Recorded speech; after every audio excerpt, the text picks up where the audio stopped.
Hey. All right, moving this around this way. 2 seconds. All right, guys. Well, welcome. Today's going to be a little bit different. This is Paula talking, by the way. Today's going to be a little bit different because normally we have our beautiful barista downstairs, Ashan, and he's at his other job today. So I'm going to jump in and out of the conversation as quietly and calmly as I can, but that's when you might hear some movement. But I'll pass it over to do introductions because I think I've got to run down and make a coffee. Coffee and chats, I'm here for Coffee and chats. All right, Allessandia. She added the R. See, that's what I do. I always add the R and I'm like, the fucking R. Can we just fucking put it? Lessy. It's easier. No, we need to like get it in our head without the R. We need to practice it. Allessandia. Allessandia. So yeah, you gotta really think about it. So don't say the R. I feel like she put it in your head downstairs Yes. and she was talking about it. You were good. And then she was like, here, add an R. And you're like, okay, I won't do that. I'll do that. Cool. I agree. I feel like we need to pretend the camera's not on because our chats before were fucking lit. I know. Now I'm We like, should have had the oh, camera rolling. there's a lot of pressure. We should have. Okay, so I know you hate this part, but how would you most describe to everybody what you do, who you are, and I guess just roll Yeah, with it depends how much time have you got. So my name's Allessandia, for those of you who are listening and haven't yet had the privilege of meeting me. I am an absolute ball of energy. I am a partner, a mother to 3 beautiful girls who are absolutely the reason why I do what I do. I am a women's empowerment coach. I run workshops and retreats. And my biggest, I guess like the biggest mission on my heart really is to allow those who have experienced any sort of childhood trauma, sexual abuse, physical abuse, emotional neglect, among the many trillions of other types of childhood trauma, an opportunity to be able to reflect and do the inner work, reparent themselves so that we can literally break generational patterns once and for all. So therefore giving our children a gift of an innocent life, like to be able to actually continue to have that childlike joy, that full expression, that freedom, that knowledge to know that like the world is literally their oyster and they can achieve anything without having projected any of our own limitations from our life, from our parents, from our upbringing, from their parents into their worldview. So That's amazing. Yeah. We had a little chat before and you activated a lot with myself, so I'm sure that you will be doing the same to the listeners. I hear everything that you're saying and I understand your passion. I too believe in what you're doing, and I don't have the knowledge or the education you do, but oh my God, I wish I did. I do it in my own life. But I'm not always perfect. I too have reactions in relationships and even in my parenting. Like what you said, we don't want to project onto our kids, we don't want to bring that onto them. So I do struggle with that still, even though I'm very aware of it, does not mean that I don't do it. Yeah. So I guess we were chatting before, I mean, really like, I guess in a relationship type situation, where you, I guess in a fresh relationship and you're learning about somebody, how it easily can project onto the partner. We were briefly talking about how us as women generally can try to talk to our partner to be heard and sort a problem out, I guess, or an issue out, at that moment in time. But you were saying so knowingly how men are different, and men, what they need space, and they kind of, we're so, the masculine energy is so different, and I struggle in a relationship with that, because I'm very aware, when they say something to me, if I'm having a trigger or reaction to it, and vice versa. So I'm very aware with that. But when I'm trying to talk to them about it, the conversation doesn't always end in a conversation. It can turn into an argument. So just me and you having that little conversation prior activated a lot for me. I'm so glad to hear that. I mean, a couple of things I also heard through that. You started by saying, I'm not perfect, I don't have the wisdom, and I want to call you on that because no one is perfect. So that makes you perfectly imperfect, just like everybody else in the world. We are all doing literally the best that we can with what we have at every single given moment. And I think I've repeated that 1,000 times, but it is just so true that in relationships, we didn't grow up and go to school to learn how to communicate and be in a relationship effectively. And the second part that you said, which adds on to this, is like when you meet a new partner and you're getting to learn about them and they're getting to learn about you, there's a lot of those teething problems. And that's so similar as well to when you become a parent. Oh, yeah. Right? No one taught us how to how to be a parent other than our parents, and they learned from their parents. But none of us really went and were like, cool, this is the best way to get your child to go to sleep. This is the best way to get them to eat vegetables. This is how to get them to be compassionate and kind. And this way and no other way works, because there's a myriad of different ways that it work for each of us. Me and you would have 1,000 different ways that we do things to achieve the same result in many different areas of our lives. And again, like, each child that we have is different. Each partner that we have is different, because none of us are the same. Yeah. And what works for some doesn't work for others, just like everyone else. So there really is no way of ever being perfect. Ever. Yeah, that's so true. Ever. So true. And I think the important part is to know that as long as you're doing your best in every single one of those moments, and if you catch yourself in a moment where you're like, oh, I could have done that better, to then do better next time instead of reminiscing on what you could have done better in the past and feeling guilty and shameful about that, but going, cool, that didn't work. Why didn't it work? What could I do differently? I'll do that next time. Yeah. Wow, that's so true. I find everything you're saying is resonating with me. Whether it be relationships, parenting, it is really resonating with me. Just what you just said, you know, what didn't work at that time, you know, and I believe that, and I say that I have tried dating and you know, I have been in relationships, and I walk away with a lesson learned, and they say that, you know, and you make the memories, and it's a blessing or a lesson, and I do learn from it. I learn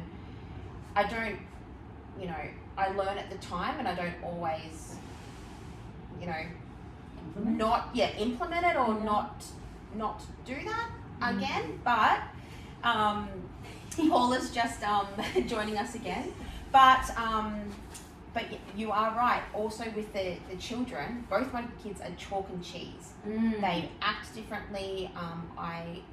I'm the same parent to them, but I feel like I've got a different relationship with them both. Oh, I totally feel that. My firstborn is like soft, tender, really emotional and empathetic. She loves to fold clothes and have everything neat and organized, and she's like, Mommy, I love you. You're kind, you're loved, you're beautiful. Like, she'll just come out with stuff like that out of nowhere, and I'm like, oh, I made that. And then my second-born is a wild child. Like, she is like the Tassie devil. Like, she just comes in, like, churns up the place. Like, she's climbing, she's jumping, she's making a mess. Like, there is just no way I can get her to fold. Her idea of folding would be take everything out and turn it into a clothes pile to climb, you know. And so the challenge for me in having two, like you said, chalk and cheese, the difference is not parenting them differently because I want one to be more like the other, or both of them to be like so-and-so's child, you know. But to meet them where they're at and recognize. So for me, it was like, oh, I can see myself in Soraya, my eldest, the emotional expression. When she's sad, without saying, you're not allowed to be, stop crying. Oh, what is the one that I used to hear all the time? Hard enough, but stop crying or I'll give you something to cry about. You know, like, these are all ways that we unintentionally gaslight our children. I'm cold, Mummy. No, you're not. It's warm outside. Children at this yes. age don't know to lie about things Yeah, like that. yeah. She's genuinely cold. She's Yeah. genuinely sad. She's genuinely hungry. We just ate. She's still hungry, right? And then the same with, you know, like Amaya, like not to be like, sit down, be quiet, like be still, obviously. Not perfect, not perfect. Like even with all the knowledge that I have, I'm still implementing new things as they grow and develop and get older and, you know, become and morph and change into new parts and aspects of their personalities. But really catching myself in those moments, like having the awareness to, and sometimes even afterwards, after I'm like, just sit down and be like so, and I'm like, oh.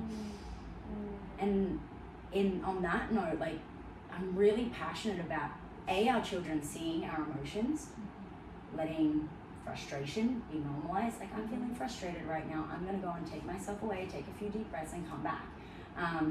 She's seen me grieve the loss of my grandma, my brother. She's seen me cry. She's seen me be angry. She's seen me be happy. The same way that they see all of our high vibrational emotions. But so many of us grew up not seeing our parents express anything else. So then we believe that we can't feel those things. And it's been really hard to undo that for myself to then allow my child in her expression, right? And this comes back to the triggers / activations component we were talking about earlier, where it's like, oh, there's a wounded inner child in me that sees her emotional expression as wrong.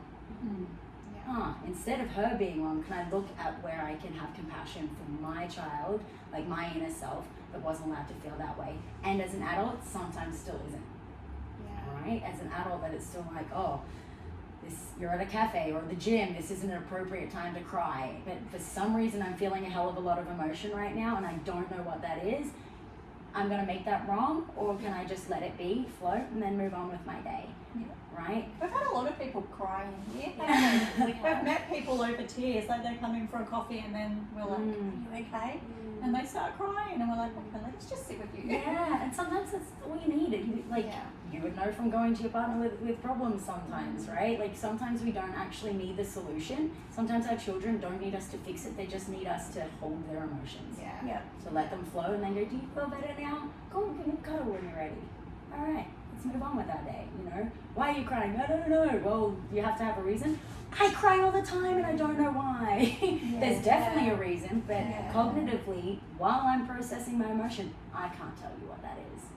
Right? So, but we expect it of a 4-year-old or an 8-year-old or, you know, it's crazy. But yeah, really allowing the full expression, whether it's emotions, whether it's wildness, whether it's climbing, whether it's singing in the car and everyone else is asleep and it's like, instead of not singing, can you sing quietly? Oh, mommy will do it with you, you know? My kids have definitely seen my emotions and I have felt the need to suppress them at times. But that's also shame for me because it's probably like a relationship breakdown and being a single mum and welcome somebody into our life and that ending, it's a shame for me.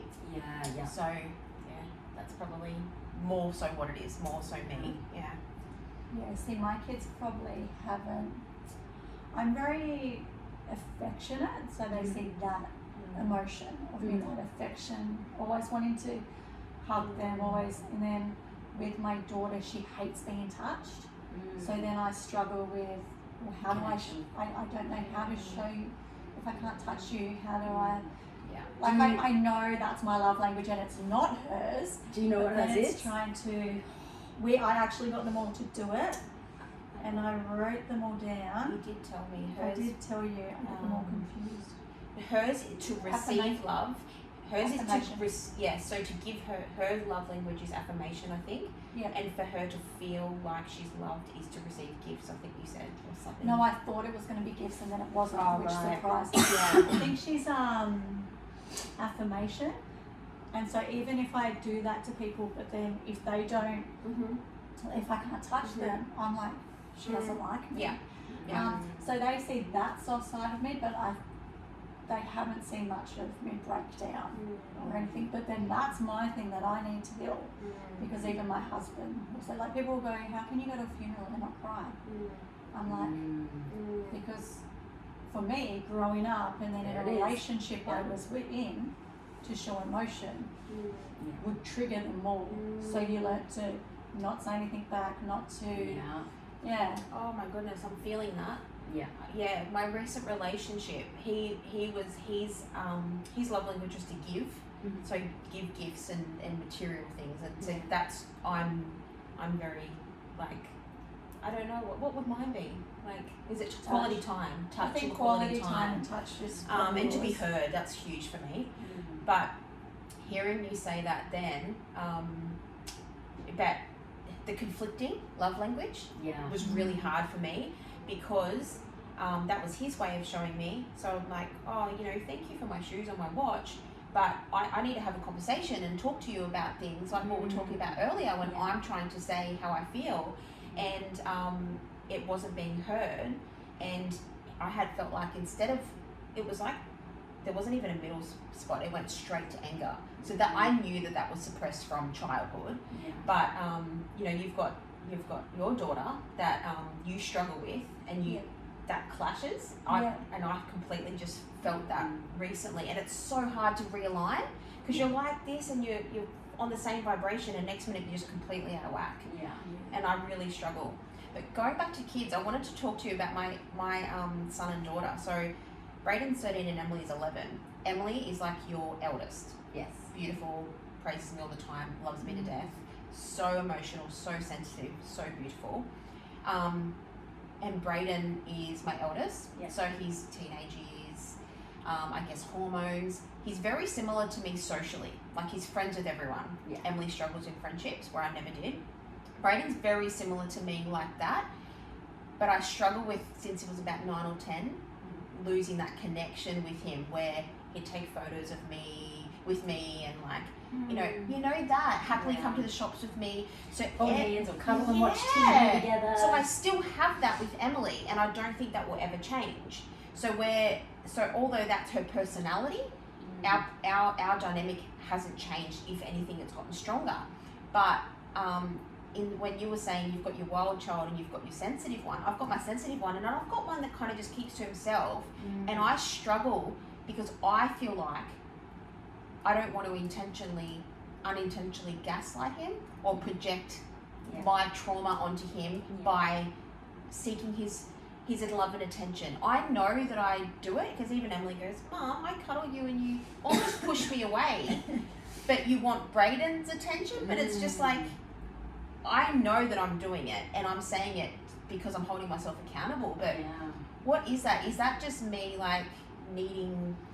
So this is an important piece of like the reparenting, and I guess I'd be curious to ask A, what your love language is, and B, what both of your experiences were with parents growing up, right? With everything there's polarity, so this is where it can be a bit difficult, because I see a lot in the coaching world, people are like, oh, that means that, for example, your father might have been absent and therefore you didn't get love from your father, and that's why you want love from your son. But it could also be the opposite. It could be that you got so much love from your father that then not getting it from your son is weird to you. You know, that you're that makes sense. So there's everyone, like what I see most commonly, I won't say everyone because that's very, that word. It's gone, it's out the window. But there's always this like negative, oh, daddy issues, oh, it's this, you know, and it's like, well, actually no, like I do have daddy issues. Admittedly, but you know, like physical touch, for an example, your love language can be physical touch for two different reasons. It can be because you received a lot of physical touch as a child, so therefore that's the way that you know you are loved. Or it can be because you missed out on so much physical touch that to feel loved, you were always seeking it. You gifts don't matter, similar to the beauty thing we talked about before. The words don't matter. You're like, the only thing that I wanted as a kid was a fucking hug, and never gave it to me. So similarly with your daughter, notice when she's wanting that love and you're pushing her away because you don't want to develop the opposite. She's like, this is my love language and I want you to love me, but you're like, I want it from Braden, you know? And, you know, on that note as well, that we get to look at that need. You're like, I want to show the love and she doesn't like it. I want to show the love and he doesn't like it. And go, how can you give yourself that love? That you're wanting to build that connection with them. But on top of that, look for the ways that they're already giving you that love and connection. Because we look for the ways that we're wanting it.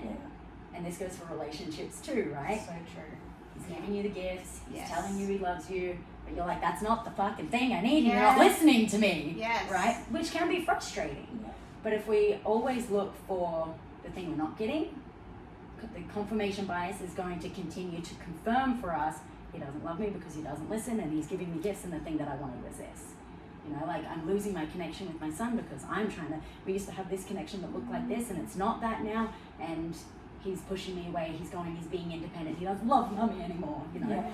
If that's the truth you want to believe, you'll look for the proof of that.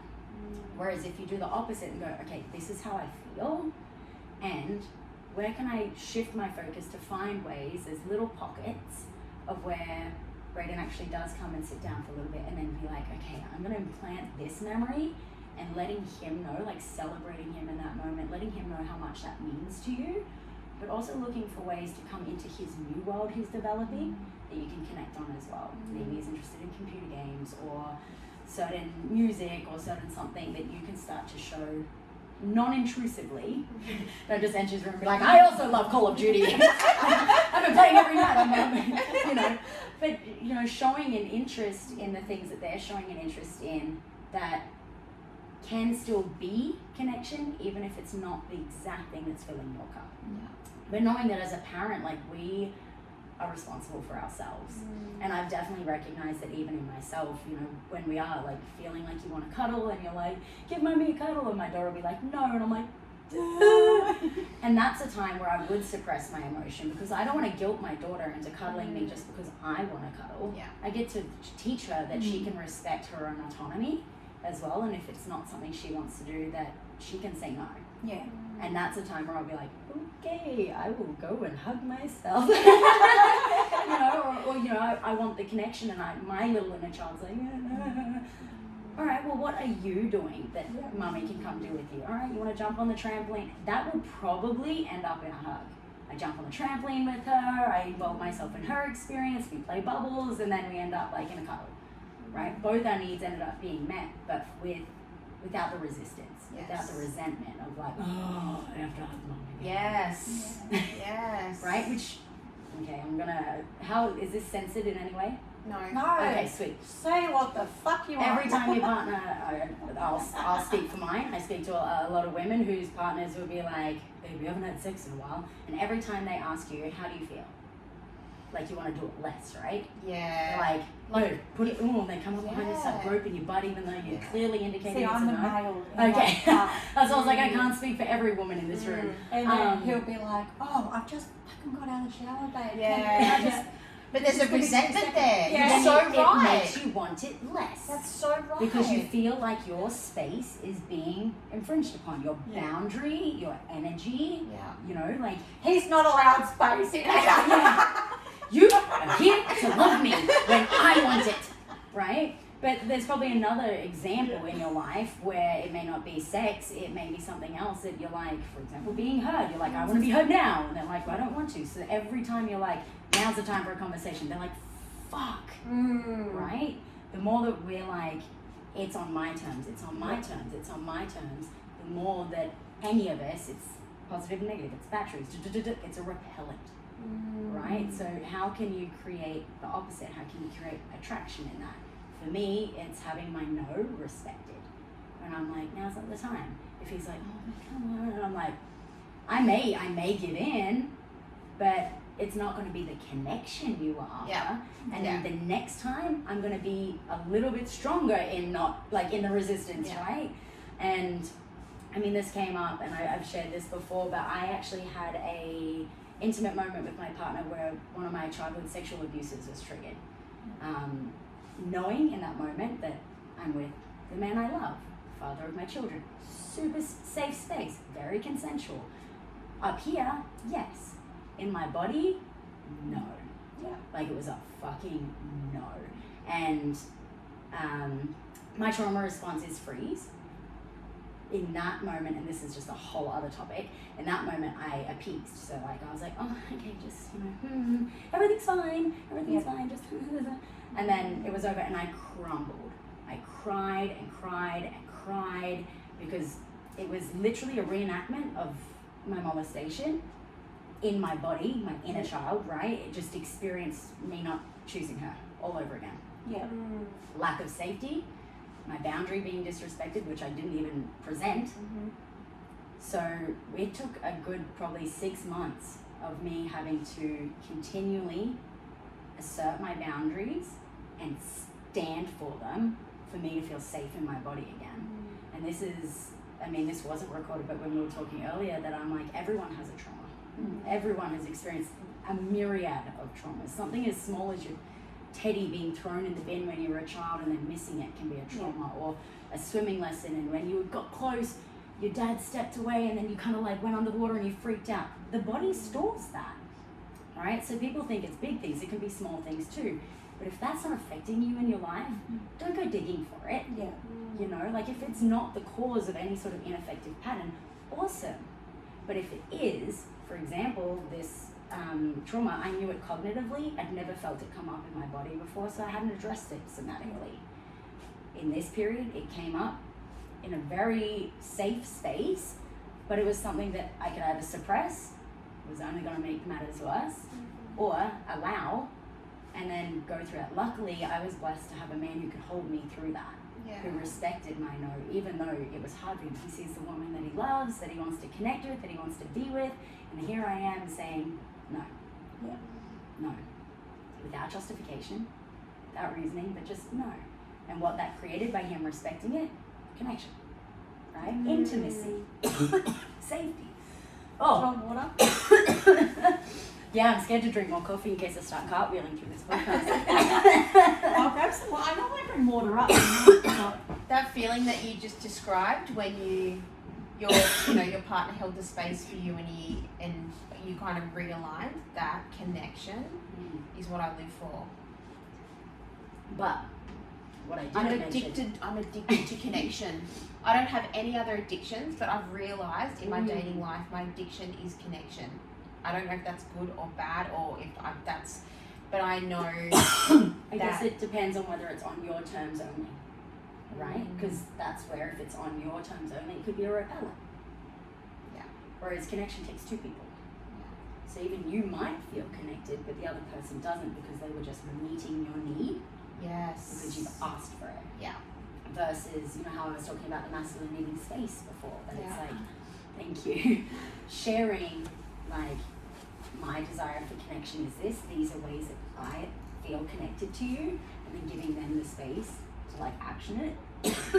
Oh my god, why do I feel like I'm... It could be the aircon, because the aircon's going straight onto you. You know, there's this, I don't know it about could be you, like but do you have something else you need to it's say? the energy coming up. Yeah. I was going to say, it depends how woo-woo you are, but I also find whenever I do any sort of discussion, talk, processing of like energy, it'll come out in some way, and if it's not tears, it's a cough. But at the same time, I'm like, how open are your listeners? I always say to my husband, he kept saying the other day, like, oh, I can't get rid of this cough. I just can't, and I'm like, what Something do you need to say? I'm like, something you need to say. And then he said something to someone. It wasn't even like, he just had a conversation with someone, and then he's like, my cough's gone away, and I'm like, and he goes, that must have been it. Yeah. That must have been what I was holding back. I feel like when I feel like that, I have a sore throat. It's like a tickle and a sore throat, and it's like my throat chakra is very blocked. Yeah. Yeah. Yeah, I find it's when, like, I guess I talk a lot, but when I start talking about topics like this in my workshops and stuff, all of a sudden I'm like, don't mind me, I swear I don't have COVID-19, I'm just moving a lot of energy. Yeah. But, you know, some people are like, oh. What do you mean? Yeah. But, shit, I've lost what we were saying. Yeah, about my addiction to connection. Yeah, that if it's something that, let me reframe. Along my terms? Yeah, but what I was going to say is, what I would like to ask, do you pre-frame in the dating, pre-relationship phase that is of importance to you?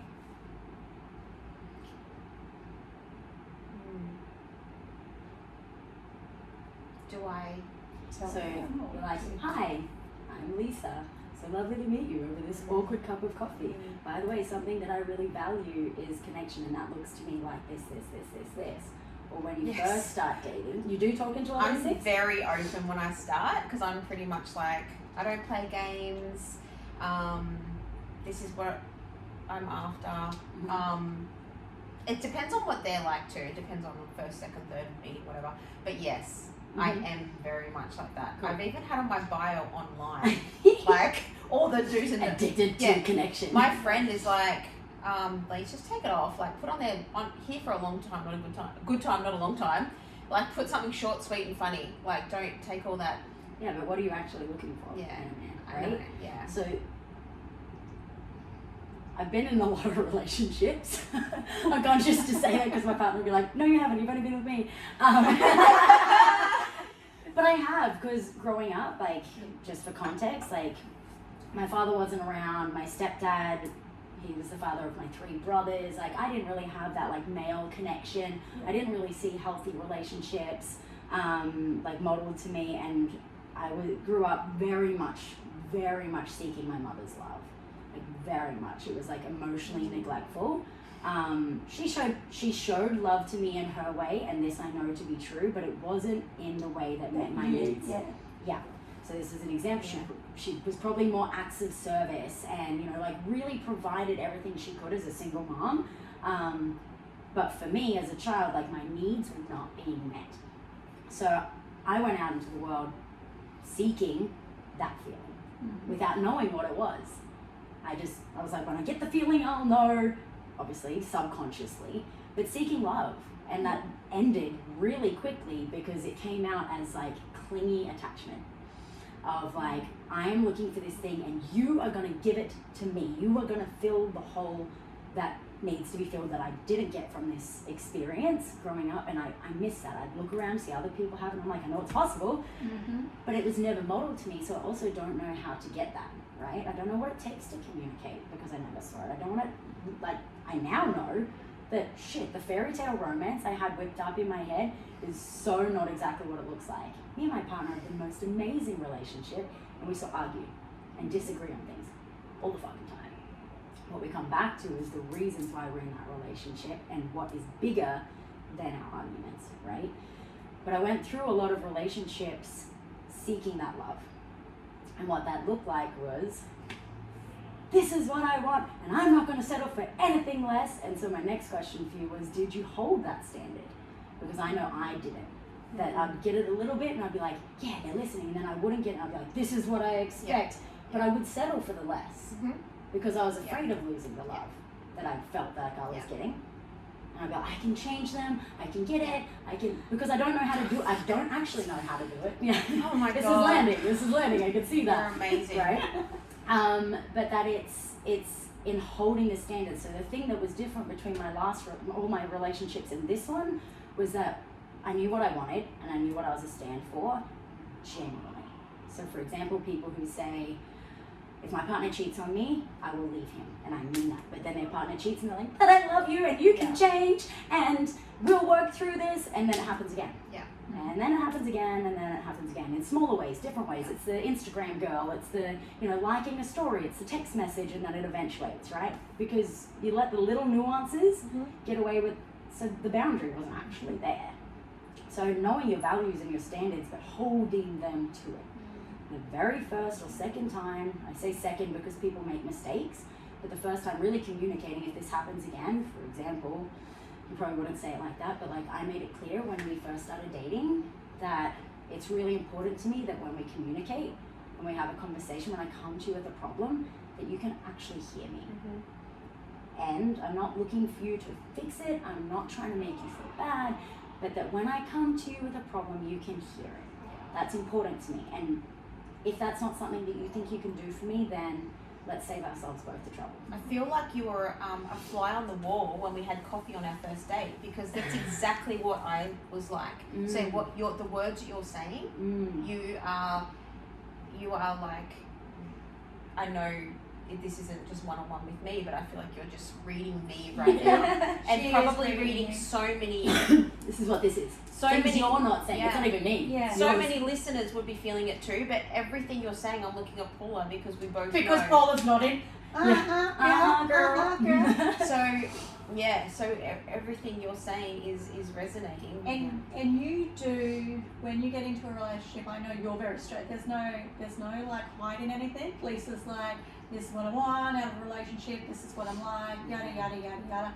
But you also, which is not necessarily a bad thing to love with all your, but you throw everything into that person from so you day expect the one. same back, right? Yeah. So once I'm attached, and I have attachment issues, and I'm saying all this because I'm not one, like most of the men that I have met, they suppress and they go, no, you project, gaslight. I'm not that. I understand that I have these boundary issues, attachment issues. I'm addicted to connection. I get me. I'm very self-aware, but because I am attached, I'm in.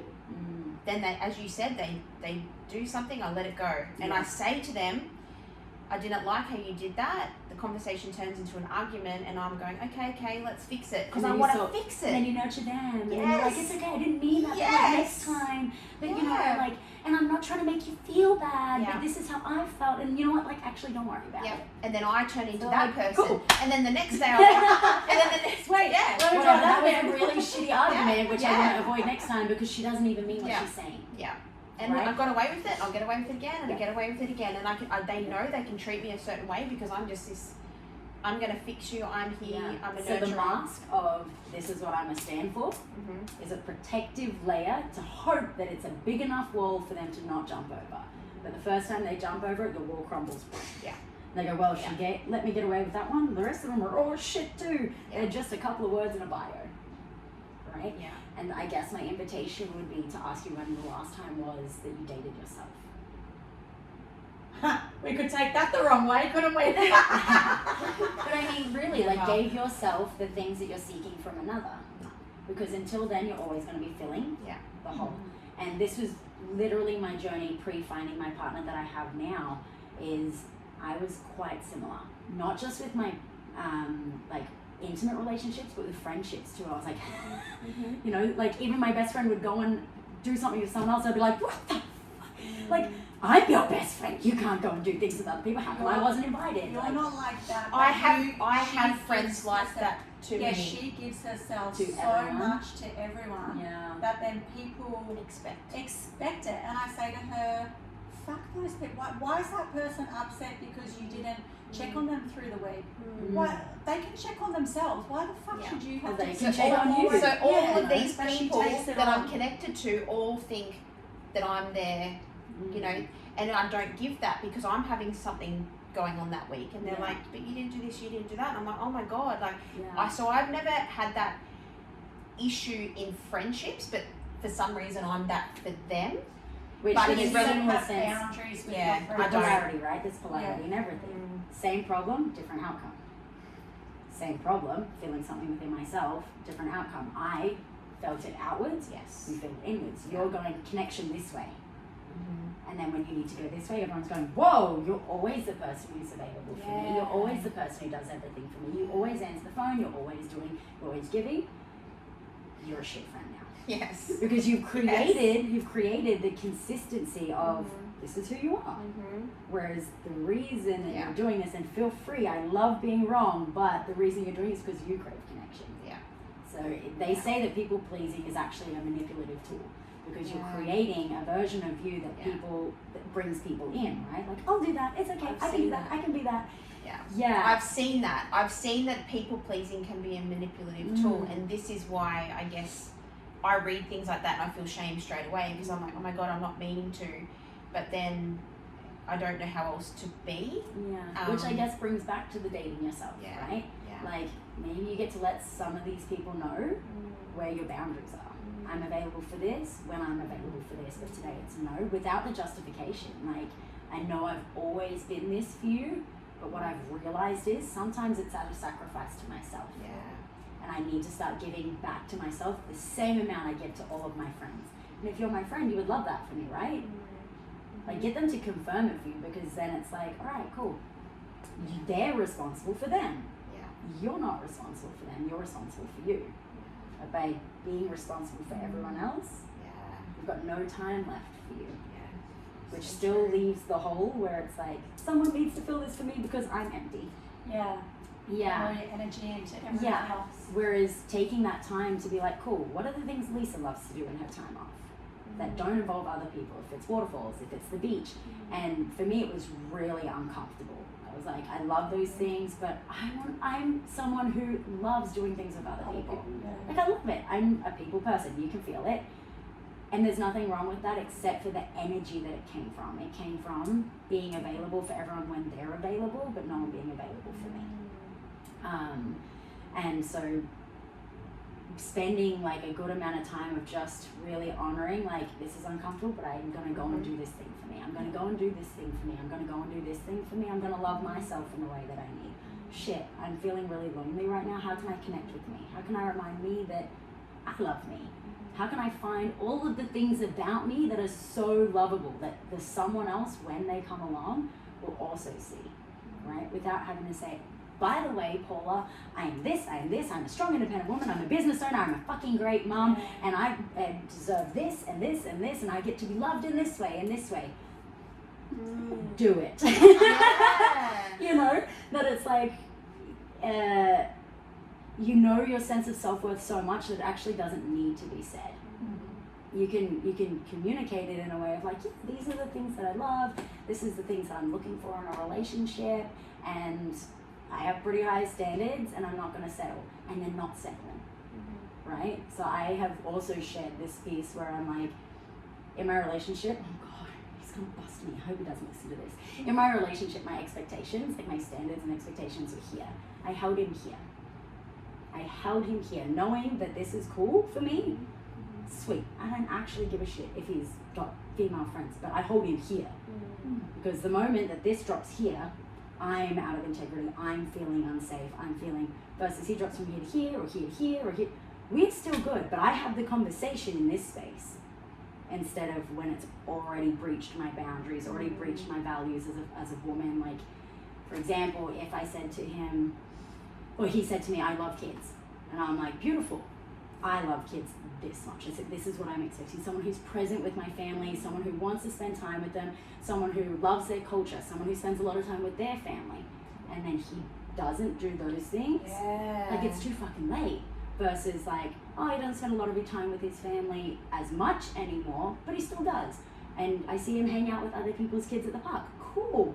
Even though they're not ours yet. Oh, okay, he works a lot. He's still in this space. That's why he's not spending as much time with the kids, because he's working, versus comes home and sits on the Xbox for hours. Or goes to the pub. Or goes to the pub, Yeah. right? So these were all So things that I true. communicated. When we met, we were both drinking. Yeah. But I was like, that's not my future husband. Yeah. Yeah. Yeah. Like, we can have a drink over dinner, but Yeah, I don't go out yeah. and drink. I don't want to be that mom. That's for me. Like, and I've said to him, if that's something that you want to go do, because everyone else is going and doing it, go and do it, but that's not the man that I want in my life. And it has to come from that place of assuredness, because you've done the work on you.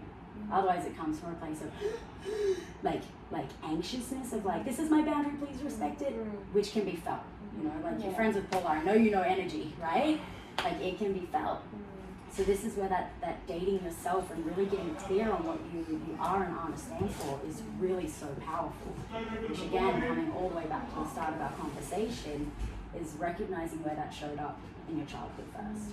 Where you either got a lot of that connection and then still have an expectation that that's what it is that you crave, and that's what it is that you're expecting, but are not giving to yourself. Or whether you lacked it and then are now like, I'm going to experiment with myself until I figure out like exactly what that looks like, you know? The first time that it came up, childhood trauma, I think I was in therapy after my marriage breakdown. The second time was in hypnosis, and both them times I'm answering their questions and they're like, so are your parents still together? Yes. Did you have a good childhood? Yes. Like, I didn't understand childhood trauma until this time. Yeah. So for me to go back and both in hypnosis as well, when they're going back into my life, and there's talking about childhood trauma, was really eye-opening for me, because my parents are still together. They've been together my whole life. I had everything. Like, I was in a loving family home. We did family holidays.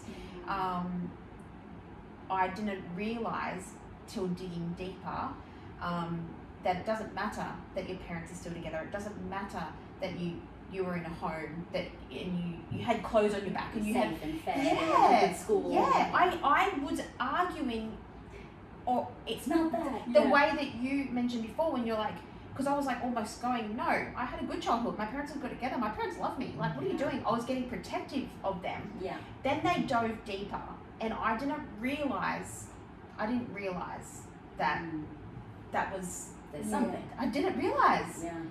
Because I had a family, I had a home, I have a mum and dad that are still together, and then when you dig deeper, you're like, because I had no molestation or abuse. I mean, people think it's the big stuff. Yeah. Yes. Like, oh, we were homeless, or our parents divorced, or I was raped. Like, people think it's only the big stuff, and it really can be the smallest little nuance.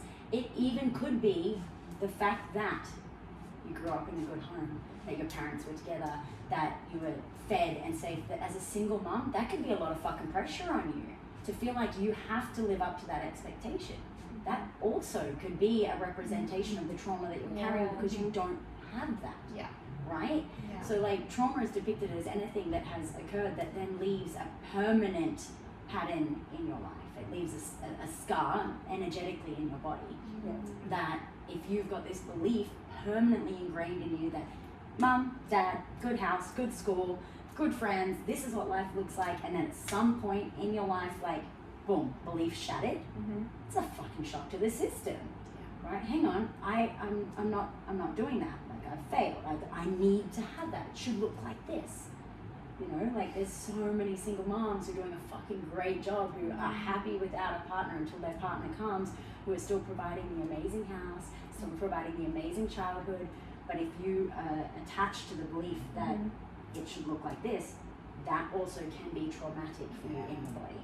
Yes. Right? So true. Like a great childhood can still contain trauma, but like you said, people are attached to the idea that I didn't lose a leg in the war, like it can't be, you know? That's exactly what I was like. I was almost defensive and protective, and I was going, no.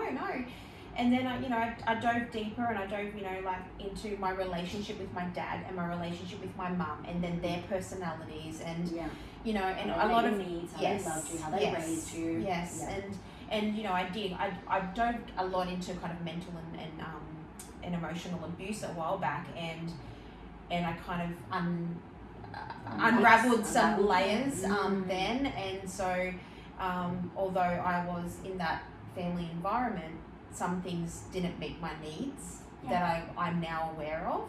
And I think sometimes if I see that trait in a partner, I freeze because I'm, they might be passive aggressive, or they might be gaslighting, and they'll say things under their breath, and I'm like, I don't do that. I can't do that. I don't do that to you, and I don't want that done to me. So that it comes up in my relationships because of my child. And this is where we were talking about the opposite before, where you're like, I like the way you walk the dog. And he's like, oh, so I don't walk the dog enough. Oh, okay, so nothing I ever do is good enough for you. And you're like, what the fuck? I didn't say that. Yeah. Because they're coming from their inner child wounding of like, maybe they grew up and were trying to please their parents and do good things, and their parents were just like never satisfied with what they did.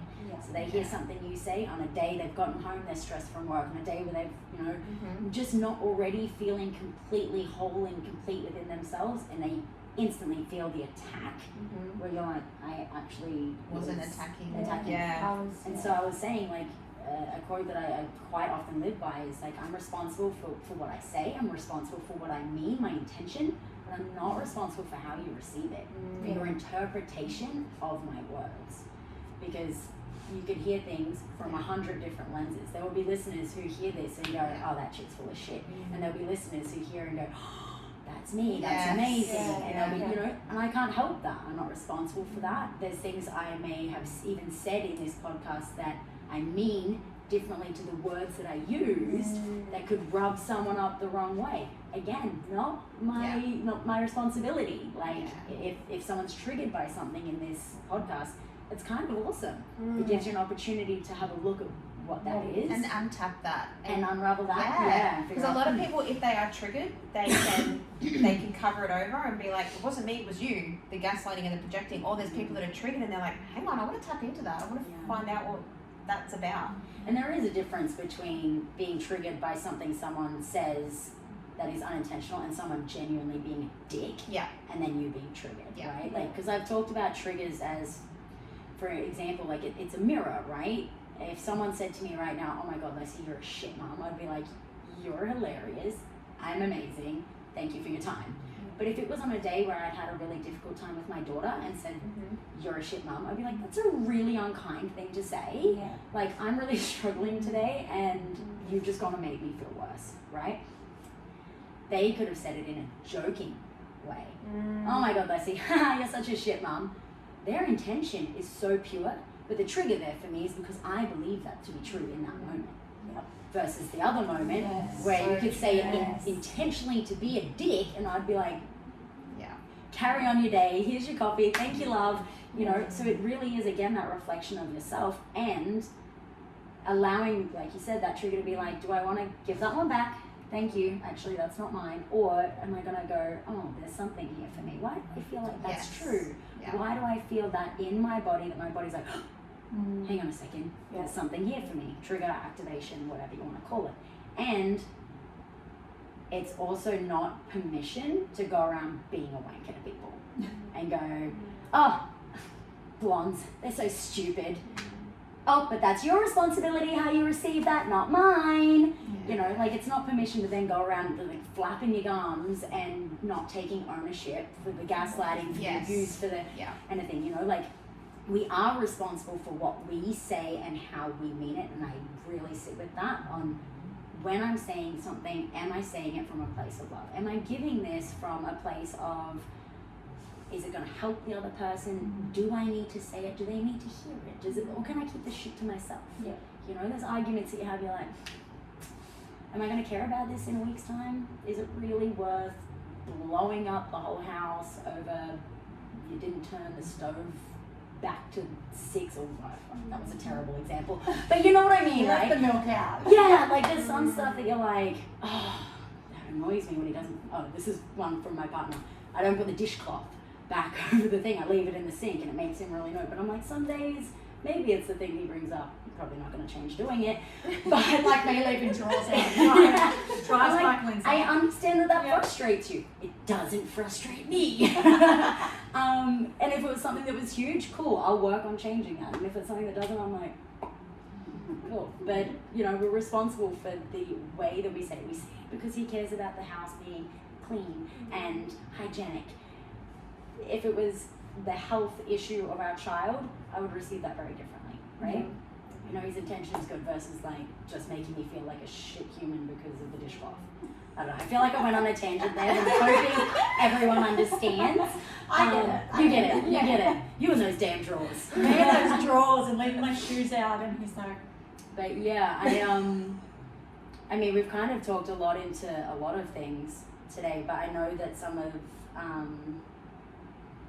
the context that like that we've spoken, even though it's very present into like relationships right now, like I really want to hone back to that, the inner work, the reparenting ourselves. Like, I can hands down guarantee, and there's people out there who say like inner child healing is so bullshit, and I'm like, it is if you've been doing it for 20 years, right? Like, you don't always be revisiting your child and going back to being childlike and going back to being, that's fucking great to allow your child to assimilate with you, but also remember that the child becomes a teen, and that's a whole other, like, your inner teen is a whole other level of kettle of fish, right? Like how like a 6-year-old chucks a tanty, and what they experience as far as needing love, super egocentric. Me. A teenager's like, you don't understand the world, like you don't know what I'm going through, all the hormones, all the their tantrums are different. It's isolating, it's rejecting, it's your 6-year-old's like, I need love, it's me, it's in, right? So there's inner child, then there's inner teen, but guiding people through from, okay, let's visit the inner child, let's visit the inner teen, and come to the mother, mothering yourself, your inner mother, whether you're a mother or not, and being able to come back to your sovereignty. Like, okay, I am the adult now who can protect that child. I am the adult now who can, you know, support that teenager through what they were going through. I know that I'm safe. I know that I'm in control. I know that whatever the trigger is, whatever I'm going through, whatever I'm afraid of, that it's actually just a perceived threat. It's not a real threat to me anymore. I'm safe. I'm in control. I've got this. Like, thank you to your body, to your inner child, to your inner teen who's protecting you from the outside world. You're doing a great job protecting me, but I've got this now. You know, and coming back to being the woman, the man, as well for our listeners, who's in control versus just always operating as those younger selves and letting them run the show. You can imagine if you're like, cool, 6-year-old child, off you go, out in the big world. Like, if we were just operating as that wounded self, even as the healthy self, we wouldn't achieve or attract more so what we want as we would as the healed woman, as the healed man, you know. That, yeah, it's beautiful to do the inward journey, but to always kind of close Pandora's box with that reminder that, like, you're strong, you're capable, you have the wisdom of however many years that you've got, you know, that you have the awareness, beautiful awareness of all the ineffective patterns, and then what are you going to do with it? What are you going to do with it? Because if the lessons keep happening, the relationships are the same, the problems with raising your child are the same, the problems with your boss and not getting the promotion, if you're recognizing that those patterns are continuing, and you're not actually learning the lessons. And I'm looking at you, Lisa. Right? You're like, we all hear it. Every relationship is a lesson. Only if you learn from it. You know, there's no point going to maths for 10 years and then being like, I still don't know 1 + 1. You know, like, you've got to learn the lesson to then go on to the next thing and go, cool, what's just one thing in your parenting experience? Like, what's one thing I can do better today than I did yesterday? Not because yesterday was a failure or yesterday was wrong. Like, yesterday was yesterday. Just is what it is. I did the best I could yesterday, but I'm a day older, 24 hours wiser. And there's one thing that I can do better, and just implement that one thing. That's 365 things you did better in just 1 year. Imagine the growth. Imagine having 2 things. One thing for your parenting, one thing for your relationship, one thing for your business. Like, as you build the body that can hold it all, boom, like quantum leaping by just focusing on next instead of I wish I could have, I wish I did, I wish I could have done that differently. Reminiscing on the past and thinking, actionable step. So, like, if I can, I don't know how much longer we were planning on having, but if I could leave our listeners with one thing, it would be that. It would be, okay, take your time to reflect. It's beautiful. Go inwards. Feel why you're triggered. See where it maybe stemmed from. And if you don't have the awareness or the feeling of safety in your body to explore that yourself, find someone who can, a coach, a therapist, a psychologist, like a really self-aware friend who's just willing to hold the basket for you. You're not looking for someone to solve your problems, but to help you talk through to finding your solution. And then thinking of the one actionable tool or step that you can do moving forward instead of reminiscing on the past. It's one thing you can do better today, Lisa, than you did yesterday. Oh my goodness. On the spot. Oh. I think, well, I want to start dating myself. Starting with that self-pleasure, baby. I'm going to take myself on a date. Do it. Buy yourself flowers. You know, pop on Netflix in your, like, sexy satin outfit and just, like, love on your body in, like, a non-sexual way. Like, get comfortable with loving yourself intimately. Yeah. And I think we get confused as well. This is just like a whole other podcast episode. But like pleasure, sensuality, and intimacy all seem to be linked directly to sex. And they're not. Pleasure can come from watching your favorite movie, from the sun on your face when you're laying on the beach, from your favorite food. Oh, why do we think, pleasure's for our partner? Pleasure means my yoni. It isn't, right? Same as sensuality. It's very pleasurable. Although that too. But sensuality, you would know from dance. Like, you can like body roll and get like sensual without actually needing a partner or penetration. Yeah. Sensuality can come from like when you shave your legs and then you're like, oh, this is so nice. Oh my God, like that's pleasure and sensual and intimacy all in one that you can give to yourself. But so many of us shave the legs, scrub the hair, wash the armpits, get the fuck out, right? Like, go slow with yourself for a little while. Look at like she's like, oh look at Yeah. She's like, I don't do I feel like now that two of us know, we're gonna like hold you accountable, Yes. and watch the universe test you, right? Like if you made a commitment, 30 days of dating myself and like no outsourcing my validation, no You get texting, thrown all no, these. there'll be men coming at you so fierce, like, oh hey, I've changed, or like, hi, I saw your profile, like. Yeah. You'll be tested of like, oh, is she really choosing herself? Is she really gonna be strong in these boundaries? Does she really want this self-worth? Or does she just think she does and she's gonna cake like she always does? Right? Like, I'm thinking more 6 months. yeah! Yeah. I mean, that's definitely my highest recommendation. Yeah. But some people I'm are like, like, whoa! Yeah. Right? It's just But- it's a promise to me, but it's a promise to my Did we It just does lose that. the ending? no, not at all. Okay, good. You just have to press it. So it's still recording? Or stopped? I So feel what was like- that? What was that commitment again? Because we're not sure if our listeners got it. Well, it's more of a it's for myself, but it's a huge it's my kids as well. So that's really it's just mostly focusing on them for the next 6 months. Focusing on me as in being with Can you focus myself. on me for 6 And I'll months? focus on you. But But like, yeah, it's think of just the gift mostly that a commitment gives to me, but it's a commitment to my kids as well. Like, our children learn significantly more from what they are modeled than what they are told, right? You have teenagers, like you already know. You're like, man, I've told them 1,000 times to put their shoes but wherever you put your shoes is where they're gonna put their shoes, right? My 4-year-old already comes up to me and is like, Mom, you didn't put your shoes where they go. And so like, I'll be like, Soraya, please pick those up. And she's like, well, you don't. I'm like, good point. So I'm like, okay, cool, let's do it together. Versus being like, do what you're told, you know? Come on. But what you role model, like, especially for your daughter, like when she sees yourself really choosing yourself, really being strong in your boundaries, dating yourself, showing yourself love, she's like, oh, beautiful flowers. You're like, yeah, Mommy bought them for herself because I feel like I deserve them. Yeah. You know, why are we going to the movies today, Mom? Because I really feel like spoiling myself. Like, what that teaches our daughter is like, oh, wow, this is what I get to have in life too. Yeah. You know, like, I don't need a man to fill that hole for, whoa.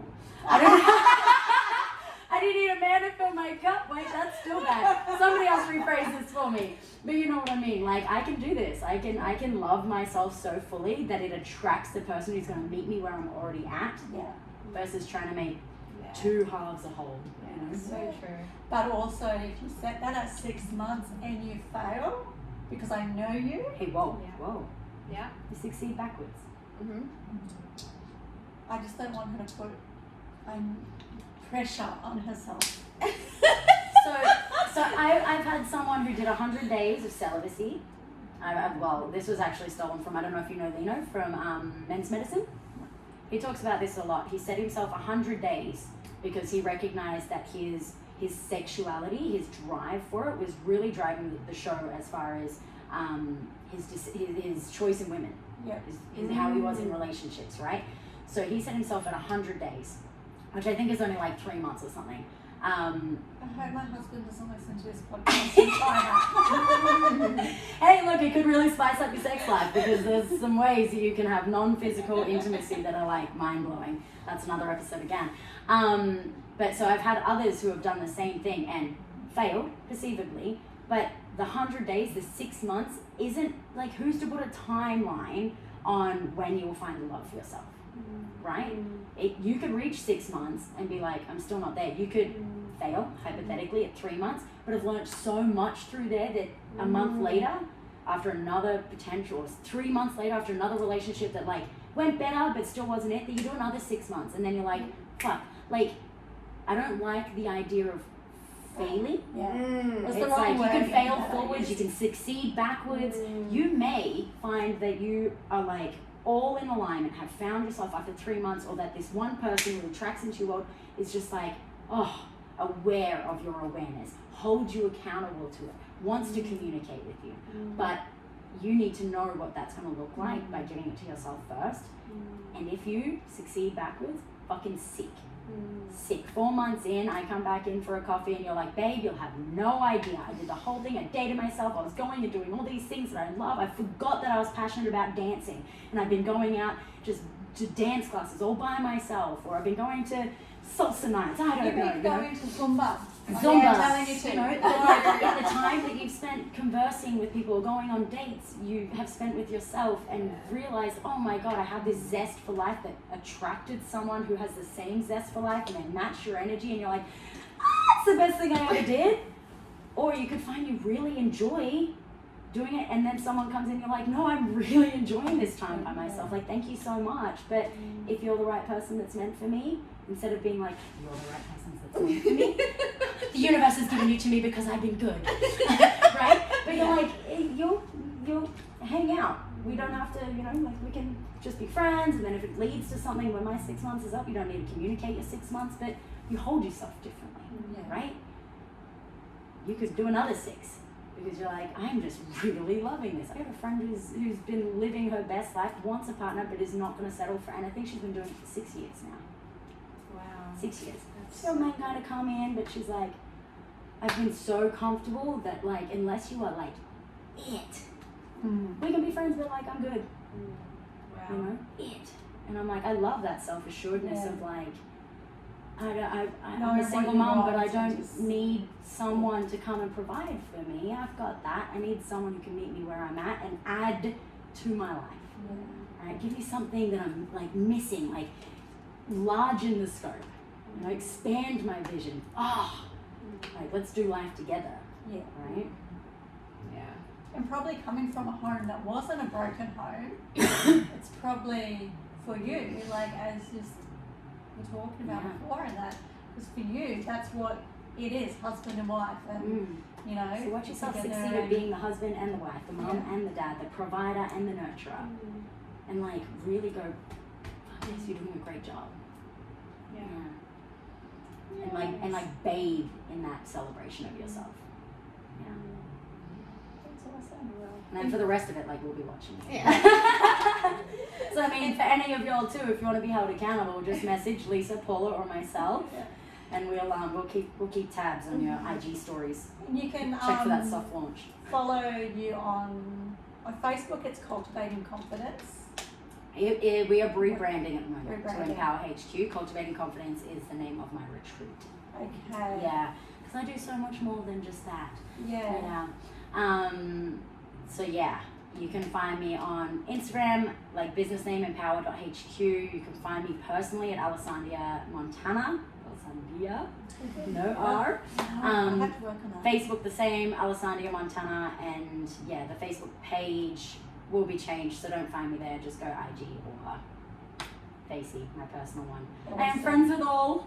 And then because you put like your retreats coming up, your workshops. Yeah. Everything there. Awesome. Perfect. Yeah, I'll have some online programs and stuff soon too, because I know I've got a bit of an audience that overseas. I've got clients who are like dying to be able to come back and do retreats, but in the meantime, are still searching for the support. To be one-on-one, like we did a beautiful Lisa today. So yeah, I do work one-on-one with clients. I do online programs. I've got a few coming up. I have like a little mini series on like reparenting yourself to be able to support your children, like some little body autonomy hacks as well for child protection purposes.